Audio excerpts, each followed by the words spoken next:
Finally आपने उस video के ऊपर क्लिक कर लिया है, जिसे कंप्लीट देखने के बाद आप सीखने वाले हैं कि अगर आप एक कैंडिडेट हो या फिर NISM के किसी भी कोर्स का सर्टिफिकेट लेना चाहते हो तो कैसे आप NISM में रजिस्टर होने के लिए कैंडिडेट रजिस्ट्रेशन फॉर्म फिल कर सकते हो, या फिर सिंपली कहूँ तो एज ए कैंडिडेट आप कैसे NISM में अपना अकाउंट क्रिएट कर सकते हो। और अगर आप ना उन लोगों में से हो ना जिन्होंने इस वीडियो का सेकंड पार्ट भी देख लिया है, तो आप कंप्लीट समझ जाएंगे कि कैसे आप NISM के किसी भी एग्जाम के लिए अप्लाई कर सकते हैं। क्योंकि सेकंड वीडियो में ना मैंने step by step exam select करने से लेकर एग्जाम का सर्टिफिकेट आने तक की जर्नी में जो भी डाउट्स होते हैं ना वो सब आपको बताए हैं।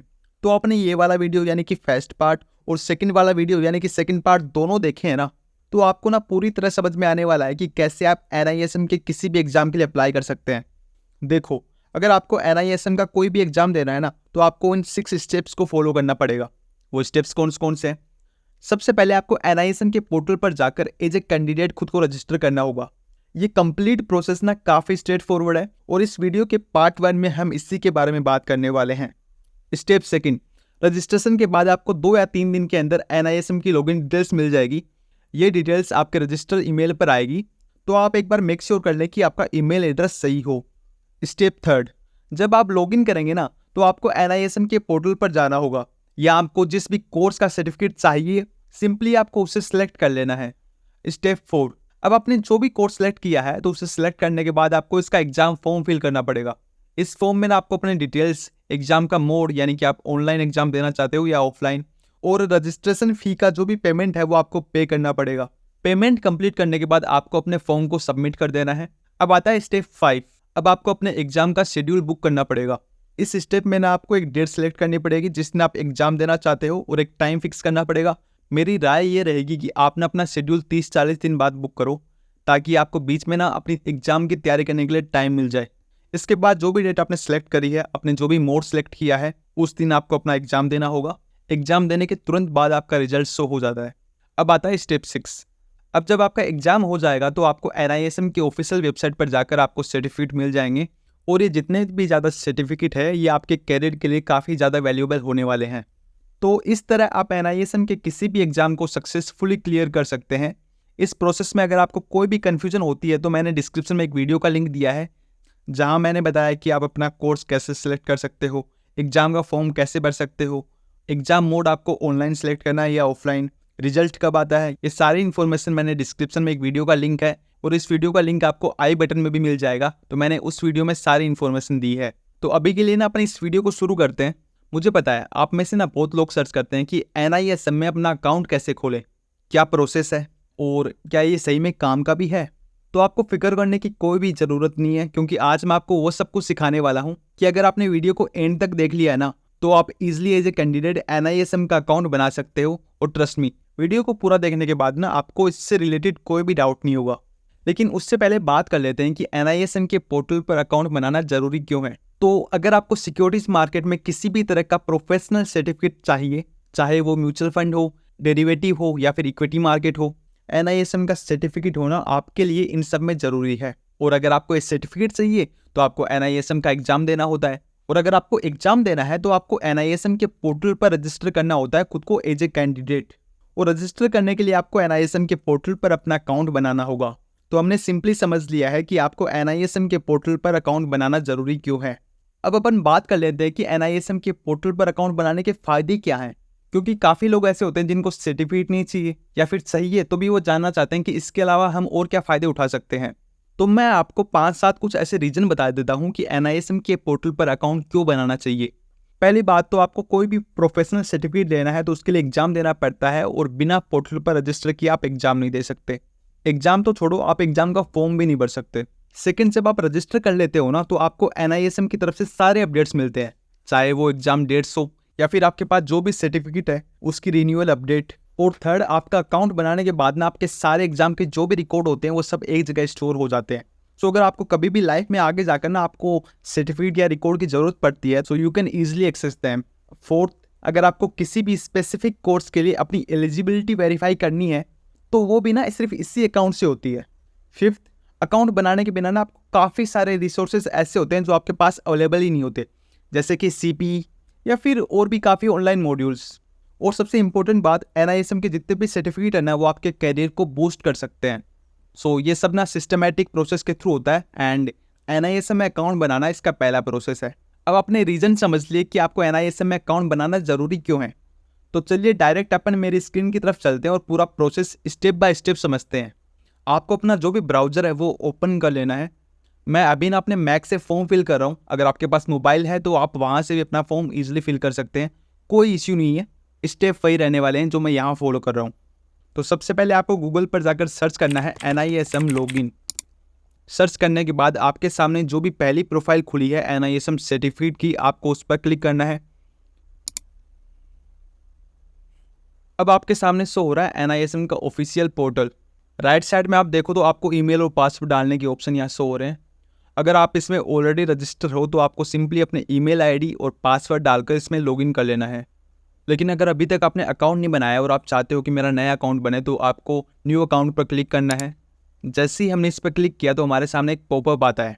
इसमें ना इन्फॉर्मेशन दी गई है कि आपको इस फॉर्म को फिल करने के लिए जो भी डॉक्यूमेंट चाहिए वो होने चाहिए। जैसे कि आपके पास ना पैन कार्ड की फुटेज होनी चाहिए जो कि 1 MB से कम की हो, और उसका फॉर्मेट JPEG और JPG होना चाहिए। आपके पास अपनी खुद की एक फ़ोटोग्राफ होनी चाहिए, वो भी 1 MB से कम की होनी चाहिए। एंड थर्ड ना आपके पास एड्रेस का प्रूफ भी होना चाहिए। इसके लिए सिंपली आप आधार कार्ड यूज कर सकते हैं। देन आपकी जो भी एजुकेशनल और एम्प्लॉयमेंट डिटेल्स है वो आप अपने पास रख लें ताकि फॉर्म फिल करते टाइम आपको काम आए वो। तो ओके करने से पहले एक बार मेक श्योर कर लें कि जो भी डॉक्यूमेंट्स है वो आपके पास अवेलेबल हो। मेरे केस में मैंने अपने सारे डॉक्यूमेंट्स अपने पास रख लिए हैं, तो आप भी एक बार उन डॉक्यूमेंट्स को अपने पास रखो और सिंपली ओके पर क्लिक करो।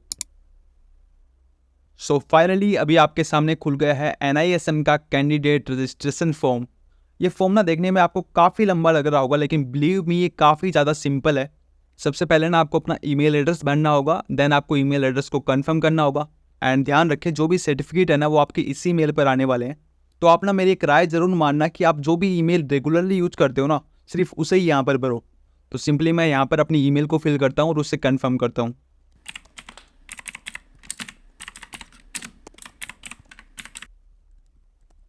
फिर आता है पासवर्ड लिखने का ऑप्शन। यहाँ पर ना कई लोग गलती करते हैं। गलती क्या करते हैं, वो लोग ना ये सोचते हैं कि उनको यहाँ पर वो पासवर्ड लिखना है जो कि उनकी ईमेल एड्रेस का है, बट ऐसा बिल्कुल भी नहीं है। आपको ना यहाँ पर एक नया पासवर्ड लिखना है, क्योंकि जब भी आप NISM के पोर्टल पर लॉगिन करोगे तो आपको ईमेल के साथ वो भी टाइप करना होगा। तो यहाँ पर आपको एक न्यू पासवर्ड लिखने के बाद उसे कन्फर्म भी कर देना है। तो जल्दी से ना मैं यहाँ पर एक पासवर्ड डाल देता हूँ। तो मैंने पासवर्ड डालकर उसको कंफर्म कर दिया है। फिर आता है टाइटल सेक्शन। टाइटल में आपको अपना जेंडर सेलेक्ट करना है। उसके बाद यहाँ पर आपको अपना फर्स्ट नेम लिख देना है। फिर आपको अपना मिडिल नेम और लास्ट नेम यहाँ लिख देना है। फिर आपको अपने फादर का नेम टाइप करना है। यहाँ पर आपको अपनी DOB सिलेक्ट कर लेनी है, जिसके लिए आपको यहाँ पर एक कैलेंडर भी दिया है। आपको अपना जेंडर सेलेक्ट करना है। फिर आता है नेक्स्ट स्टेप, पैन नंबर भरना। अच्छा, यहाँ मैं आपको एक बात बता देता हूँ कि जिस भी नेम के आगे आपको एक स्टार मिल रहा है ना, ये स्टार इस बात को साइन करता है कि इस इन्फॉर्मेशन को भरना आपके लिए ज़रूरी है, और जहाँ जहाँ स्टार नहीं है आप उसे स्किप कर सकते हो, वो आपके लिए ऑप्शनल है। तो अभी के लिए ना अपन है पैन नंबर भरने वाली स्टेप पर। ये वाली स्टेप ना काफ़ी ज़्यादा ज़रूरी है, क्योंकि बिना पैन नंबर भरे आपका रजिस्ट्रेशन बिल्कुल भी नहीं होगा। तो मेरे केस में मैं यहाँ पर अपना पैन नंबर लिख रहा हूँ। पैन नंबर टाइप करने के बाद आपको यहाँ नीचे उसको कंफर्म भी करना है, और कंफर्म करते टाइम ना आप कॉपी पेस्ट का यूज़ मत करना, क्योंकि वो यहाँ पर काम नहीं करेगा। आपको उसे टाइप करना ही पड़ेगा। सो मैंने अपने पैन नंबर यहाँ पर फिल कर दिया, उससे कंफर्म भी कर दिया है। देन मेरे को अपनी एक पासपोर्ट साइज फ़ोटो यहाँ पर अपलोड करनी है। अपलोड करने के लिए जो ब्राउज इमेज वाला ऑप्शन है मैं उसे क्लिक करूँगा। क्लिक करने के बाद मुझे इस आइकन पर क्लिक करना है, लेकिन क्लिक करने से पहले कुछ यहाँ बातें लिखी हुई है, कुछ नोट्स लिखे हुए हैं, उसे आप एक बार पढ़ लेना। इस फॉर्म को सबमिट करने में ना सबसे हार्ड फेस लोगों को यही लगता है, क्योंकि कई बार उनकी फ़ोटो अपलोड नहीं हो पाती। तो मैं आपको बताने वाला हूँ कि अगर आपकी फ़ोटो अपलोड नहीं हो तो आपको उस केस में क्या करना है। तो मैं इस आइकन पर क्लिक करता हूँ। क्लिक करने के बाद ना आपका जो भी फोल्डर है जहाँ आपने फ़ोटो रख रखी है उसे ओपन कर लेना है। देन आपको दो बातें चेक करनी है कि उसकी साइज़ 1 MB से ज़्यादा ना हो, और उसका जो भी नाम आपने सेव कर रखा है उसमें कोई भी एक्स्ट्रा वर्ड यूज़ ना हो। वर्ड का मतलब मेरे पास नंबर हो सकते हैं, अल्फ़ाबेट्स हो सकते हैं, स्पेस हो सकता है, हाइफन्स हो सकते हैं, बट उसके अलावा जो भी कैरेक्टर है वो यहाँ पर यूज़ नहीं होने चाहिए। अगर ये सब होने वाले हैं तो आपकी फ़ोटो अपलोड नहीं होगी। अगर इन केस आपकी कोई फ़ोटो या फाइल अपलोड नहीं हो रही तो आपको करना क्या है, उस केस में आपको उस फाइल का नाम बदल देना है। मेरे केस में मैं आपको समझाने के लिए उसका नाम बदल के 1 2 3 रख रहा हूँ और उस पर क्लिक करके उसका नाम मैंने चेंज कर दिया है। अब अगर ये फ़ोटो पहले अपलोड नहीं हो रही थी ना, तो अब ये पक्का अपलोड हो जाएगी, बट शर्त ये है कि इसके साइज़ 1 MB से ज़्यादा नहीं होनी चाहिए। यहाँ पर मैं अपनी पासपोर्ट साइज़ फ़ोटो अपलोड करता हूँ। अभी मैंने सिर्फ फ़ोटो को सिलेक्ट किया है। सिलेक्ट करने के बाद आपको अपलोड फ़ोटो पर क्लिक करना है। क्लिक करने के बाद आप देख रहे हैं कि आपकी फ़ोटो सही से क्रॉप नहीं है, तो यहाँ पर आपको क्रॉप इमेज का एक ऑप्शन शो होगा। इस पर क्लिक करके आपको अपनी फ़ोटो को क्रॉप कर लेना है। जैसे आपकी फ़ोटो क्रॉप हो जाए तो आपको क्रॉप इमेज पर क्लिक करना है। देन आपकी फ़ोटो का जो भी आउटपुट होगा वो आपके सामने आ जाएगा।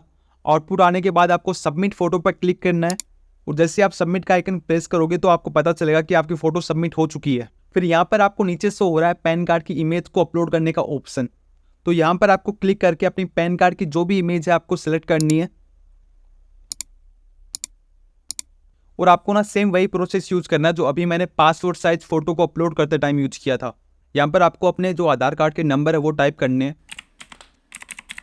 फिर आपको क्या करना है कि आपको जो एड्रेस है ना वो आपको वेरीफाई करना है। मेरे केस में मैं एड्रेस को वेरीफाई करने के लिए आधार का यूज़ कर रहा हूँ। आपके पास 5 ऑप्शन है। आप चाहें तो ड्राइविंग लाइसेंस यूज़ कर सकते हैं। आधार के अलावा पासवर्ड का भी आपके पास ऑप्शन है। आप अपना इलेक्शन का आइडेंटिटी कार्ड यूज़ कर सकते हैं। देन आपके पास कुछ बिल्स के ऑप्शन है, वो भी आप यहाँ यूज़ कर सकते हैं। मैंने आधार सेलेक्ट किया है।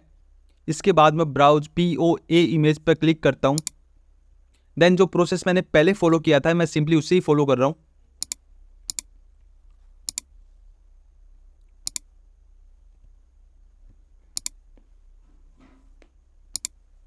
यहाँ नीचे आपके पास ना 2 ऑप्शन है, एक है पासपोर्ट का और दूसरा है अल्टरनेटिव ईमेल एड्रेस का।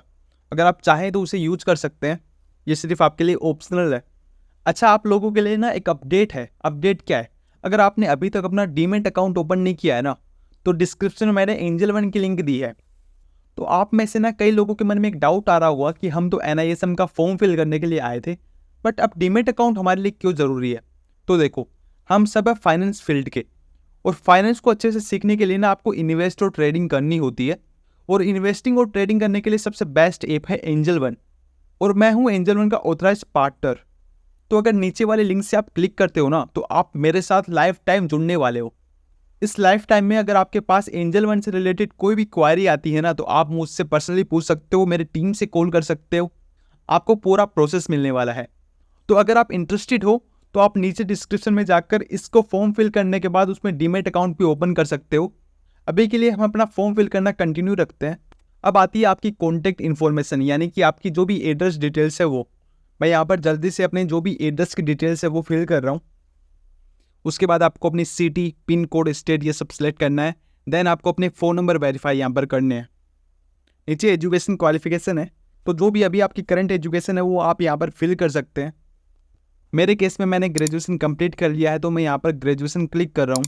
क्लिक करने के बाद आपको सिलेक्ट करना है कि आपने ग्रेजुएशन कब किया था, कौन सी यूनिवर्सिटी से किया था, आपके परसेंटेज क्या थे एंड आपका फाइनल ईयर कौन सा था। फिर आपको भरनी है अपनी प्रोफेशनल डिटेल्स की, आपने एक्स्ट्रा कोई कोर्स किया, आपने PhD की है, आप CA हो, तो अदर्स जो भी डिटेल्स है आपको यहाँ पर सबमिट करनी है।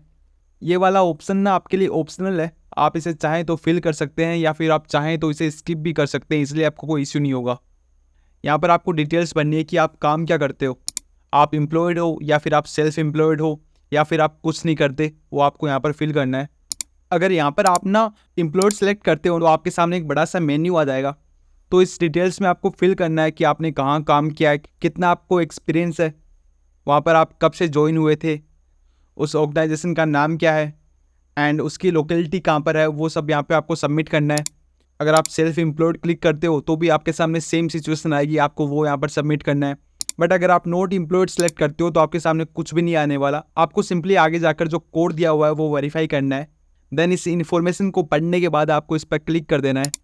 क्लिक करने के बाद आपका जो भी फॉर्म है वो सबमिट होने के लिए रेडी हो चुका है। तो अभी अपन जल्दी से इस फॉर्म को सबमिट करते हैं। सबमिट करते ही आपके सामने एक पॉपअप भी आएगा, जिसमें अगर आपने कोई इन्फॉर्मेशन फिल नहीं की है तो आपसे बोला जाएगा कि आप कृपया जाके उन्हें फिल करें, उसके बाद ही आप इस फॉर्म को सबमिट कर पाएंगे। तो हमारे केस में शायद हमने सारी इन्फॉर्मेशन को फिल कर दिए, तो हम सबमिट आइकन पर क्लिक करते हैं। अब आपके सामने आपका जो कैंडिडेट रजिस्टर फॉर्म है उसका पूरा रिव्यू आ रहा होगा, तो एक बार जाकर आप उसे रिव्यू कर लें, क्योंकि अगर आपने कोई इन्फॉर्मेशन गलत भर दी है ना तो अभी आप सही कर सकते हैं। इसको पूरा रीड करने के बाद आपको दोबारा इसे सबमिट पर क्लिक करना है। सबमिट ऑप्शन दबाने के बाद अब फाइनली आपके मेल पर एक कन्फर्म मैसेज गया होगा, जिसमें NISM की तरफ से उनके पोर्टल पर रजिस्टर होने के लिए एक थैंक यू मैसेज आया होगा। उस मेल के साथ ना आपको एक लिंक भी दी गई है, तो आपको क्या करना है कि उस लिंक पर क्लिक करके ना अपनी मेल को वेरीफाई भी करना है। अब इस पेज पर लिखा हुआ है कि आपने सक्सेसफुली अपने आप को NISM सर्टिफिकेट के लिए रजिस्टर कर लिया है। आपका जो रजिस्ट्रेशन नंबर है वो आपके सामने यहाँ पर शो हो रहा है। देन आपके सामने ये भी लिखा हुआ है कि आपको अपनी मेल पर जाना है और अपनी जो मेल है उसको वेरीफाई भी करना है। तो एक बार अपन जल्दी से चल के देख लेते हैं कि कैसे हम अपनी मेल को वेरीफाई कर सकते हैं। आपको अपनी उस मेल को ओपन कर लेना है जो आपने NISM के पोर्टल पर रजिस्टर की थी। उस मेल पर आपको NISM की तरफ से एक मेल, फिर यहाँ पर एक क्लिक हेयर का ऑप्शन है, आपको उस पर क्लिक करना है। फिर यहाँ पर एक क्लिक हेयर का ऑप्शन है, आपको सिंपली उस पर क्लिक करना है। क्लिक करते ही आपके सामने मैसेज आया है कि आपकी ईमेल वेरीफाई हो चुकी है एंड आपकी जो भी प्रोफाइल है वो NISM का स्टाफ अगले 3 दिनों में मैनुअली वेरीफाई करेगा। बट अगर आप NISM में लॉगिन करना चाहते हैं तो यहाँ पर आप क्लिक हेयर पर जाकर लॉगिन कर सकते हैं। तो ये था पूरा प्रोसेस कि आप NISM के पोर्टल पर अपना अकाउंट कैसे बना सकते हैं। एंड अभी तक आपको पता तो चल चुका होगा कि आपको NISM पर एज ए कैंडिडेट खुद को रजिस्टर करना क्यों ज़रूरी है, क्योंकि इसके बिना आप ना तो NISM के एग्ज़ाम दे सकते हैं, ना ही उनके कोई भी सर्टिफिकेट है वो ले सकते हैं। अगर आपको पूरा प्रोसेस समझ में आ गया है ना, तो आप भी फटाफट जाके NISM पर खुद को एज ए कैंडिडेट रजिस्टर करो या फिर NISM पर खुद का अकाउंट बनाओ। और अगर आप उन लोगों में से हैं जिन्होंने फर्स्ट वीडियो को कंप्लीट देखा है तो अभी के अभी जाके सेकंड वीडियो पर क्लिक करो और उससे भी कंप्लीट देखो। काफ़ी छोटा वीडियो वो भी होने वाला है, लेकिन उस वीडियो पर आपको कंप्लीट डिटेल मिलने वाली है। डिटेल क्या मिलेगी? डिटेल मिलती है इसके आगे के स्टेप्स की, कि आपने अकाउंट तो बना लिया लेकिन इसके बाद क्या, कि आपको वहाँ पर कोर्स कैसे सिलेक्ट करने हैं। कोर्स आपने सिलेक्ट कर लिया तो उसका एग्ज़ाम फॉर्म कैसे फिल करना है। एग्ज़ाम फॉर्म आपने फिल कर दिया तो पेमेंट कैसे करना है। अगर आपने पेमेंट का ऑप्शन सिलेक्ट भी कर लिया है तो आप एग्ज़ाम ऑफलाइन देने वाले हो या फिर ऑनलाइन, वो कैसे सिलेक्ट करोगे। अगर आपने ये भी सिलेक्ट कर लिया तो एग्ज़ाम पास करने के लिए कितने नंबर लाने हैं वो कैसे पता चलेगा। अगर आपने ये भी पता कर लिया तो NISM का स्टडी मटेरियल कहाँ मिलेगा वो कैसे पता करोगे। अगर आपने ये सब पता भी कर लिया और आपने एग्ज़ाम भी दे दिया तो एग्ज़ाम के सर्टिफिकेट आपको कहाँ आएगी वो कैसे पता करोगे। तो काफ़ी सारी डिटेल्स हैं जो कि मैंने नेक्स्ट वीडियो में कवर की है। आई होप आप एक बार जाके उससे ज़रूर देखें। अगर आपको वीडियो इन्फॉर्मेटिव लगी है तो प्लीज़ चैनल को सब्सक्राइब करना मत भूलें, क्योंकि इस वीडियो को बनाने में मेरी काफ़ी मेहनत लगी है। नेक्स्ट पार्ट में मैं इस वीडियो को और अच्छे से बनाने वाला हूँ ताकि आप हर एक स्टेप को ईजिली समझ पाओ। तो थैंक यू बोलने की जगह आप मेरे चैनल को सब्सक्राइब कर सकते हैं। वीडियो में मेरी मेहनत आपको दिखती है तो आप वीडियो को लाइक भी कर सकते हैं। अगर फिर भी आपके मन में अभी भी कोई डाउट्स है ना, तो कमेंट सेक्शन आपके लिए पूरी तरह ओपन है। आप वहाँ पर जाके अपना प्यारा सा कमेंट टाइप कर सकते हैं। नेक्स्ट वीडियो में मिलते हैं। आई बटन और डिस्क्रिप्शन में मैंने उसका लिंक भी ऐड कर दिया है, आप उसे जाकर एक बार देख सकते हैं।